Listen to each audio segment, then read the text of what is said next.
নমস্কাৰ মৰমৰ ছাত্ৰ ছাত্ৰীসকল, আজি তোমালোকক নেৰেশ্যন সম্পৰ্কে কিছু কথা আমি আলোচনা কৰিম। নেৰেশ্যন বা স্পিচ। নেৰেশ্যন মানে উক্তি। উক্তি মানে কি? উক্তি মানে কথা, বিবৃতি। এই কথা বা বিবৃতিবোৰ সাধাৰণতে কি হয়? দুই ধৰণৰ হয়। উক্তিবোৰ সাধাৰণতে দুই ধৰণৰ হয়। তাৰে কিছুমান উক্তি বক্তাই কোৱা কথাখিনি হুবহু একে ধৰণে ক'লে তাক ডাইৰেক্ট স্পিচ বুলি কোৱা হয় বা ডাইৰেক্ট নেৰেশ্যন বুলি কোৱা হয়। আৰু বক্তাই কোৱা কথাখিনি ইনডাইৰেক্টলি, অৰ্থাৎ বক্তাই কোৱা কথাখিনি আমি আমাৰ নিজৰ ভাষাত প্ৰকাশ কৰিলে তাক ইনডাইৰেক্ট নেৰেশ্যন বুলি কোৱা হয়। গতিকে ডাইৰেক্ট নেৰেশ্যনত বক্তাৰ কথাখিনি যেনেকুৱা আছে ঠিক তেনেধৰণৰ প্ৰকাশ কৰা হয়, তাক ডাইৰেক্ট নেৰেশ্যন বুলি কোৱা হয়। আৰু ইনডাইৰেক্ট নেৰেশ্যনত বক্তাৰ কথাখিনি আমাৰ নিজৰ ভাষাত প্ৰকাশ কৰা হয়। উদাহৰণস্বৰূপে, Ram said, I am a good boy. ৰামে কৈছিল I am a good boy, মই এজন ভাল ল'ৰা। অৰ্থাৎ I am a good boy, ইয়াত বক্তা হ'ল ৰাম। ৰামে কৈছে মই এজন ভাল ল'ৰা। গতিকে I am a good boy টো হ'ল ডাইৰেক্ট স্পিচ। আৰু এই বক্তাৰ কথাটো, ৰামৰ কথাটো যেনেকুৱা আছে ঠিক তেনেধৰণৰ উপস্থাপন কৰাৰ কাৰণে ইনভাৰ্টেড কমাৰ ভিতৰত উপস্থাপন কৰা হৈছে আৰু ইয়াক ডাইৰেক্ট নেৰেশ্যন বুলি কোৱা হয়। ইনডাইৰেক্ট নেৰেশ্যনত কি হয়? বক্তাৰ কথাখিনি আমাৰ নিজৰ ভাষাত যেতিয়া কম তেতিয়া কিছু পৰিৱৰ্তন হৈ যায়। যেনে ৰাম said, ৰামে কৈছিল that যে he was a good boy, ৰামে কৈছিল যে তেওঁ এজন ভাল ল'ৰা আছিল। অৰ্থাৎ ৰামৰ কথাখিনি আমি কোৱাৰ লগে লগে ৰামে যেতিয়া নিজৰ বিষয়ে কৈছিল, মই বুলি কৈছিল, I বুলি কৈছিল। এতিয়া ৰামৰ বিষয়ে যেতিয়া আমি কম তেতিয়া কি বুলি কম? he বুলি কম। গতিকে Ram said that he was a good boy. গতিকে ডাইৰেক্ট নেৰেশ্যনত বক্তাৰ কথাখিনি হুবহু যেনেকুৱা আছে ঠিক তেনেধৰণৰ ইনভাৰ্টেড কমাৰ ভিতৰত উপস্থাপন কৰা হয়। আৰু ইনডাইৰেক্ট নেৰেশ্যনত বক্তাৰ কথাখিনি আমাৰ নিজৰ ভাষাত প্ৰকাশ কৰা হয়। গতিকে নেৰেশ্যন দুই ধৰণৰ, ডাইৰেক্ট নেৰেশ্যন আৰু ইনডাইৰেক্ট নেৰেশ্যন বা ডাইৰেক্ট স্পিচ, ইনডাইৰেক্ট স্পিচ। এবাৰ আহোঁ আমি ডাইৰেক্ট স্পিচ বা নেৰেশ্যনত ভাগকেইটা কি কি? ইয়াৰ ডাইৰেক্ট নেৰেশ্যনত ভাগটো হ'ল ৰাম said, ৰামে কৈছিল, ৰাম said। ইয়াক ৰিপৰ্টিং স্পিচ বুলি কোৱা হ'ব প্ৰথম পাৰ্টটো। আৰু এই ৰিপৰ্টিং স্পিচৰ যি said আছে এইটো হ'ল ভাৰ। ৰিপৰ্টিং স্পিচৰ ভাৰটোক ৰিপৰ্টিং ভাৰ বুলি কোৱা হয়। আৰু কি ৰিপৰ্ট কৰিলে? I am a good boy। এই I am a good boy inverted কমাৰ ভিতৰত দিয়া হৈছে। এই I am a good boy টো হৈ গ'ল ৰিপৰ্টেড স্পিচ। গতিকে ৰাম said হৈ গ'ল reporting speech, I am a good boy হৈ গ'ল ৰিপৰ্টেড স্পিচ। আৰু said যি ভাৰ্ব আছে, ৰিপৰ্টিং সেন্টেন্সৰ যি ভাৰ্ব, said ভাৰ্বটো, এই said ভাৰ্বটো কি হৈ গ'ল? Reporting verb. গতিকে ডাইৰেক্ট নেৰেশ্যনৰ ক্ষেত্ৰত ৰিপৰ্টিং স্পিচ, ৰিপৰ্টেড স্পিচ আৰু কি হয়? Reporting verb. আমি এই তিনিটা পাৰ্ট আমি পাওঁ এবাৰ আহো আমি এটা নেৰেশ্যন ডাইৰেক্ট নেৰেশ্যনৰ পৰা ইনডাইৰেক্ট নেৰেশ্যন কৰোতে কিছুমান পৰিৱৰ্তন হয় পৰিৱৰ্তনখিনি আমি প্ৰথম জানি লম তাৰ পিছত আমি জানিম কেনেকৈ আমি পৰিৱৰ্তন কৰিম প্ৰথম কথা হৈছে পৰিৱৰ্তন চাৰিটা স্থানত হয় চেঞ্জ ইন pronoun formsত হয় pronoun আমি জানো যে pronoun মানে হল নাউনৰ সলনি যিবিলাক parts of speech ব্যৱহাৰ কৰা হয় তাক pronoun বুলি কোৱা হয় তো যেন আগত আমি পাইছিলো ৰামৰ সলনি কি বহিছিল ৰামে যেতিয়া নিজৰ বিষয়ে কৈছিল আই বুলি কৈছিল ৰামৰ বিষয়ে যেতিয়া আমি কৈছিলো তেতিয়া হি বুলি কৈছিল অৰ্থাৎ pronoun টো চেঞ্জ হৈ যায় আইৰ পৰা আগৰ বাক্যটো যেনেকৈ আইৰ পৰা হি বা সি হৈ যাব পাৰে ঠিক তেনে ধৰণৰ টাইমৰ ক্ষেত্ৰটো চেঞ্জ হয় টেন্সৰ ক্ষেত্ৰটো চেঞ্জ হয় আৰু প্লেসৰ ক্ষেত্ৰত চেঞ্জ হয় গতিকে চাৰিটা পালো pronoun time tense and place এই চাৰিটা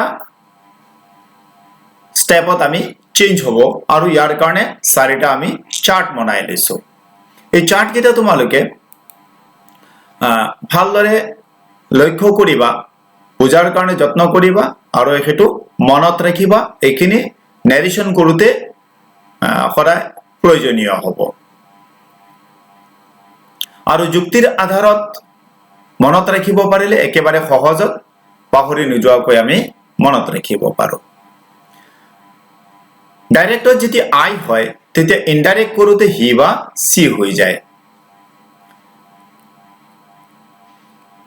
মাই যেতিয়া হ'ব তেতিয়া হিজৰ হাৰ হ'ব our their us then we him বা her sorry me him or her this that did those অর্থাৎ এইখিনি কি হয় এনে ধৰণৰ পৰিৱৰ্তনবোৰ হয়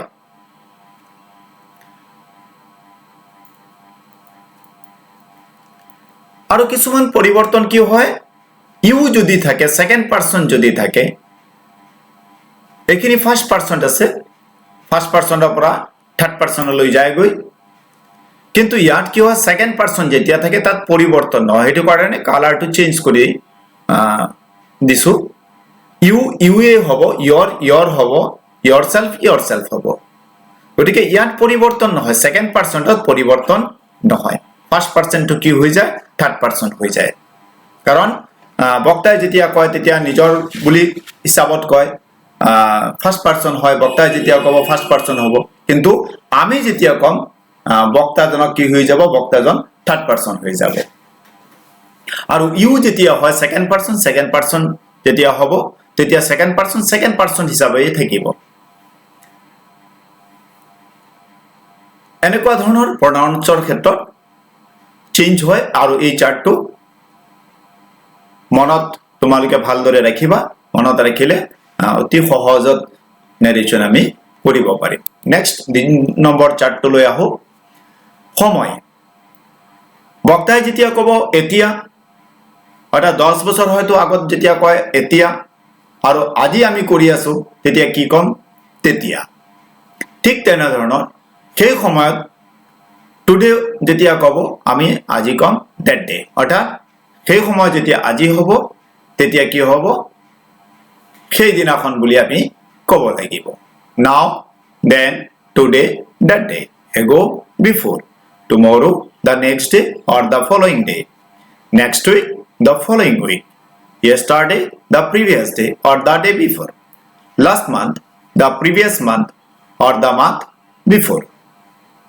the day after tomorrow in 2 days time এই ধৰণৰ কি হয় টাইমৰ ক্ষেত্ৰত পৰিৱৰ্তনবোৰ হয় গতিকে এইখিনি তোমালোকে ভালদৰে মনত ৰাখিবা টাইমৰ পৰিৱৰ্তনবোৰ এবাৰ আহো চেঞ্জ ইন টেন্সত কেনেকুৱা ধৰণৰ পৰিৱৰ্তন হয় টেন্সত পৰিৱৰ্তন একেবাৰে সিম্পল হয় ফটকৈ মনত ৰাখিব পাৰো ডাইরেক্ট মনত রাখিলে হল যে present tense to direct past টেন্সলৈ গুচি যায় প্রেজেন্ট টেন্স কি হৈ যায় ডাইরেক্ট পাস্ট টেন্সলৈ গুচি যায়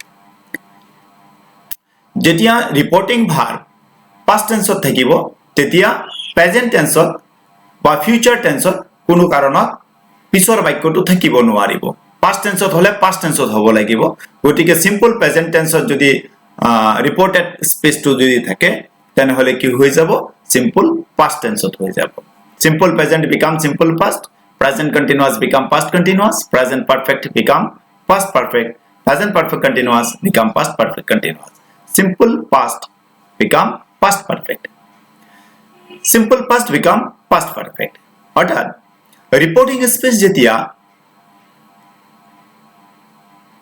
past টেন্সত থাকে আৰু ৰিপোৰ্টেড স্পেসও যেতিয়া past টেন্সত থাকে তে দুটা past টেন্সত থাকিলে কি হয় এটা আনটোৰ অগাবিছাকৈ হয় গতিকে কি হৈ যায় ৰিপোৰ্টেড স্পেসটো কি হয় আগত হোৱা বুজায় গতিকে কি হয় আগত হোৱাৰ কাৰণে কি দিব লাগিব past perfect tense অৰ্থাৎ simple past become past perfect অর্থাৎ পারফেক্ট টু আহি যাব লাগি যাব যদি পাস্ট কন্টিনিউয়াস হয় তার লগতো পারফেক্ট লাগি যাব কিয় আগত হোৱা বুজাব পাস্ট পাৰফেক্ট কন্টিনিউয়াস ঠিক তেনে ধৰণৰ পাস্ট পাৰফেক্ট বা পাস্ট পাৰফেক্ট কন্টিনিউয়াস টেন্সৰ ক্ষেত্ৰত কোনো পৰিৱৰ্তন নহয়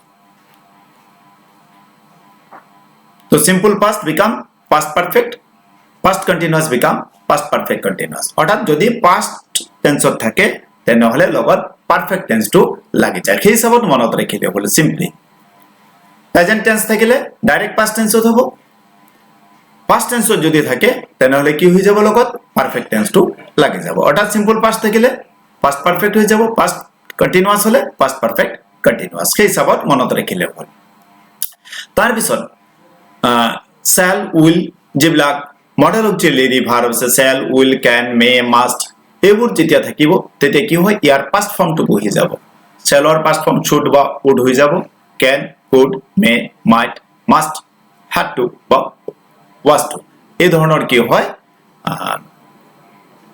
টেন্সৰ ক্ষেত্ৰত পৰিৱৰ্তনবোৰ হ'ব এবাৰ আমি প্লেসৰ ক্ষেত্ৰত পৰিৱৰ্তন প্লেসৰ ক্ষেত্ৰত পৰিৱৰ্তন কেনেকুৱা ধৰণৰ হয় হিয়াৰ থাকিলে দেয়াৰ হ'ব হেন্স থাকিলে দেন্স হ'ব হিদাৰ থাকিলে দিদাৰ হ'ব দিস থাকিলে ড্যাট দিস থাকিলে ডোজ কাম থাকিলে গো দাস ইন দ্যাট ম্যানার বা ইন দ্যাট ওয়ে বুলি আমি ক'ব পাৰো গতিকে এই চাৰিটা চাৰ্ট আছে এই চাৰিটা চাৰ্টৰ মাধ্যমেদি আমি ডাইৰেক্টৰ পৰা ইনডাইৰেক্ট কৰিম খুব সহজত কৰিম আৰু সেইখিনি আমি কেনেকৈ কৰিব লাগে আমি নেক্সট ভিডিঅ'টোত আলোচনা কৰিম তো মৰমৰ ছাত্ৰ-ছাত্ৰীসকল তোমালোকে এই চাৰিটা যি চাৰ্ট আছে সেই চাৰ্ট চাৰিটা লিখি লবা আৰু মনত ৰাখিবা আমি পিছৰ ভিডিঅ'ত কেনেকৈ ডাইৰেক্টৰ পৰা ইনডাইৰেক্ট কৰিব লাগে সেই সম্পৰ্কে আমি আলোচনা কৰিম খুব সহজ আছে খালি এই চাৰিটা চাৰ্ট তোমালোকে ভালদৰে মনত ৰাখিবা তো ঠিক আছে তো আজি ইমানতে ৰাখো পিছৰখিনি তোমালোকে ভালদৰে আমি আলোচনা কৰিম পিছৰ যিখিনি আছে সেইখিনি নেক্সট ভিডিঅ'ত আমি আলোচনা কৰিম ঠিক আছে ধন্যবাদ